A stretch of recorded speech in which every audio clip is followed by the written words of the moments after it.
Anak-anak yang terkasih, kita akan memulai pelajaran atau materi baru. Materi baru hari ini adalah Yesus mewartakan kerajaan Allah melalui perumpamaan. Jadi materi hari ini judulnya adalah Yesus mewartakan kerajaan Allah melalui perumpamaan. Tujuannya apa, anak-anak? Tujuannya ada dua hal. Yang pertama adalah setelah pelajaran ini, anak-anak dapat memahami arti dan tujuan perumpamaan. Jadi, tujuan yang pertama adalah setelah mengamati gambar, anak-anak dapat memahami arti dan tujuan perumpamaan. Lalu yang kedua adalah setelah membaca atau menyimak teks kitab suci, anak-anak dapat memahami pesan perumpamaan tentang kerajaan Allah yang diwartakan Yesus dan cara mewujudkan dalam hidup sehari-hari. Nih, jadi tujuannya ada dua. Yang pertama adalah mengerti, memahami, dan arti tujuan perumpamaan. Lalu yang kedua adalah memahami pesan perumpamaan yang diwartakan oleh Yesus dan bagaimana cara mewujudkan dalam hidup sehari-hari. Ngerti ya anak-anak ya? Baik. Setelah kita tahu tujuannya, maka kita akan mencoba melihat latar belakangnya seperti apa. Ya, latar belakangnya. Memahami misteri tentang kerajaan Allah tidaklah mudah, anak-anak ya. Memahami misteri tentang kerajaan Allah itu tidak mudah. Maka kerap kali Yesus merumuskan ajarannya tentang kerajaan Allah dalam bentuk apa? Dalam bentuk perumpamaan. Lah, perumpamaan itu apa? Perumpamaan adalah menyampaikan pesan dengan menggunakan bahasa imajinatif, kiasan simbolis, atau perbandingan. Ya, perumpamaan itu artinya. Lah, supaya apa? Supaya orang yang mendengar sebuah perumpamaan diharapkan mampu menangkap pesan di balik perumpamaan tersebut, ya kan? Ya.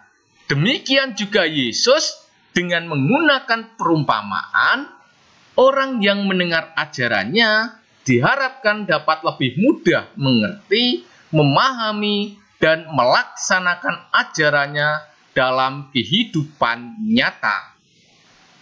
Perumpamaan yang dipakai Yesus untuk menjelaskan tentang kerajaan Allah biasanya diambil dalam kehidupan sehari-hari.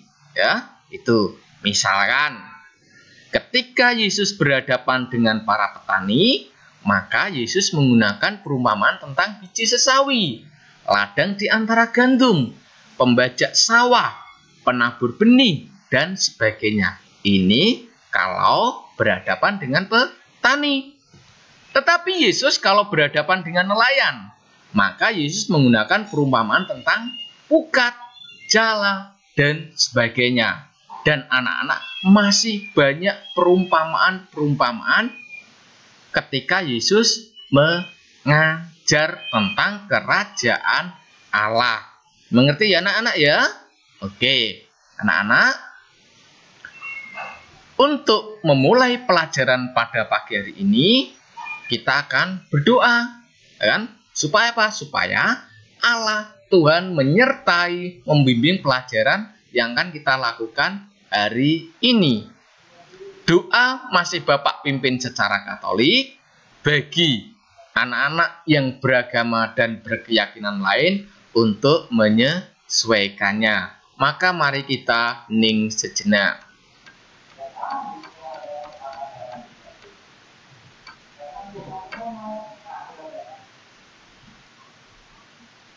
Dalam nama Bapa dan Putra dan Roh Kudus. Amin. Bapa yang Maha Kasih, Engkau telah menganugerahkan kepada kami akal budi, hati nurani, dan kebebasan, sehingga kami memiliki martabat yang luhur. Kini terangilah kami ya Bapa, agar dengan akal budi dan segala kelebihan yang kami miliki, mampu memahami ajaran Putramu tentang kerajaan Allah melalui perumpamaan-perumpamaan, sehingga kami mampu mengambil sikap seturut kehendak-Mu. Demi Kristus, Tuhan dan pengantara kami. Amin.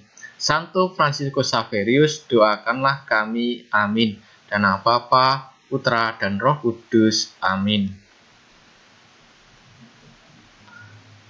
Anak-anak yang terkasih, terima kasih kalian sudah berdoa untuk memulai pelajaran pada pagi hari ini. Anak-anak yang terkasih, mari kita coba lihat cerita ya. Cerita. Amati gambar berikut ini. Yang pertama adalah tanaman, ya kan? Tanaman yang subur, ya kan? Lalu yang kedua adalah orang yang menabur benih. Yang ketiga adalah, apa ini anak-anak? Tentang gandum, ya kan? Gandum. Lalu yang keempat adalah nelayan. Ya, amati gambar berikut ini. Yang pertama adalah tanaman yang sudah tumbuh. Lalu orang yang menabur benih. Lalu gandum. Lalu para nelayan. Kan ini. Amati empat gambar tersebut.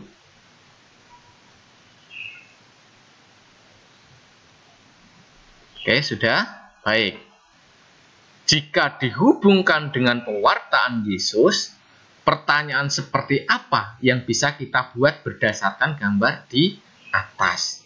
Jadi, jika dihubungkan dengan pewartaan Yesus, pertanyaan seperti apa yang bisa kita buat berdasarkan gambar di atas? Ya kan?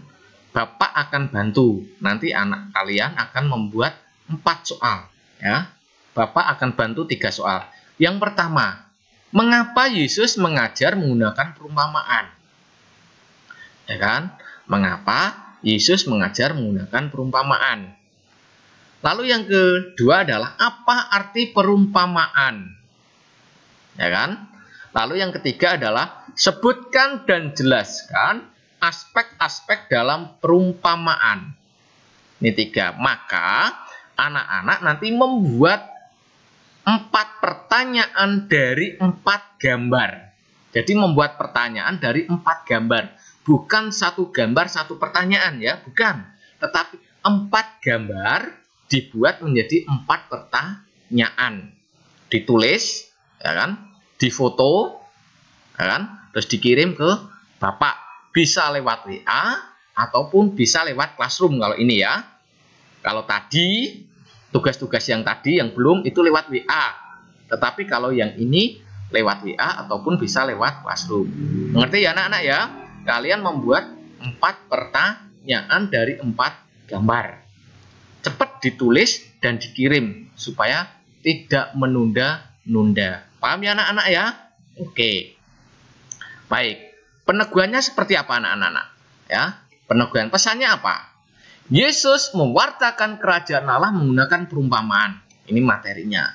Maka kerajaan Allah dapat kita pahami dalam 3 aspek.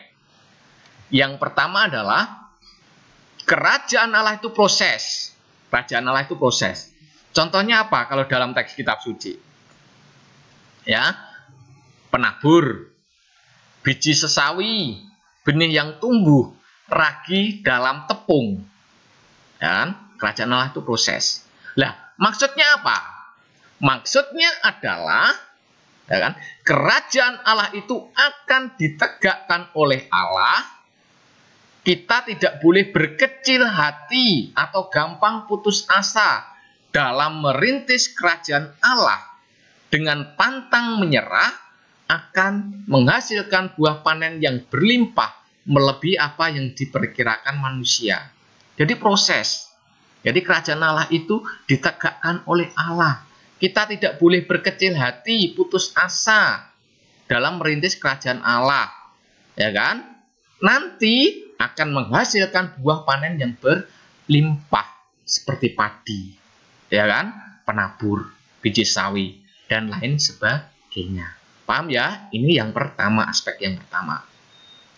Aspek yang kedua adalah kerajaan Allah itu terbuka bagi semua orang. Dalam teks kitab suci adalah tentang pukat. Maksudnya apa anak-anak? Maksudnya adalah untuk menegakkan kerajaan Allah tidak harus dengan cara menghabisi orang jahat. Tetapi Allah memberi kesempatan kepada manusia untuk bertobat. Nggak boleh kita menjelek-jelekan orang lain. Ya kan? Nggak boleh. Ya kan? Biarlah Allah, ya kan, yang memberi kesempatan manusia untuk bertobat. Ya kan? Oke. Maka yang kedua adalah kerajaan Allah itu terbuka bagi semua orang. Ya kan? Contohnya adalah tentang pukat-pukat yang seperti itu kan. Ikan ada yang besar, ada yang kecil, ya kan, ada yang jelek, ada yang bagus dan sebagainya. Dikumpulkan jadi satu. Ya kan? Ya, oke. Lalu yang ketiga adalah kerajaan Allah itu paling berharga di atas segala yang kita punya. Kalau teks kitab suci adalah harta terpendam dan mutiara berharga. Maksudnya apa anak-anak? Maksudnya adalah kita harus memandang Allah sebagai harta yang paling berharga. Dialah sumber kegembiraan kita sampai kita rela meninggalkan segala-galanya demi Tuhan. Jadi Tuhan itu ditempatkan di atas segala-galanya. Ya kan? Ini maka di sini ada harta terpendam dan mutiara berharga. Ya. Ini. Ya. Ini anak-anak, jadi kerajaan Allah dapat kita pahami dalam 3 aspek. Proses, ya kan?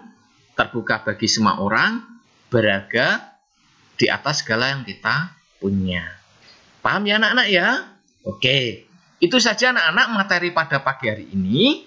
Pertemuan minggu depan akan kita lanjutkan kembali dengan belajar dari teks kitab suci. Mengerti ya anak-anak ya? Baik. Kalau kurang mengerti, kurang paham, anak-anak boleh bertanya lewat WA. Oke, anak-anak, maka mari kita akhiri pelajaran pada pagi hari ini dengan berdoa. Dalam nama Bapa dan Putra dan Roh Kudus, amin. Tuhan, terima kasih atas penyertaan-Mu selama belajar pada pagi hari ini, terutama melalui Yesus mewartakan kerajaan Allah melalui perumpamaan. Semoga materi ini sungguh-sungguh dapat berguna bagi kami, kini dan sepanjang segala masa, amin. Santo Fransiskus Xaverius, doakanlah kami, amin. Dalam nama Bapa, Putra dan Roh Kudus, amin. Terima kasih anak-anak, bye-bye.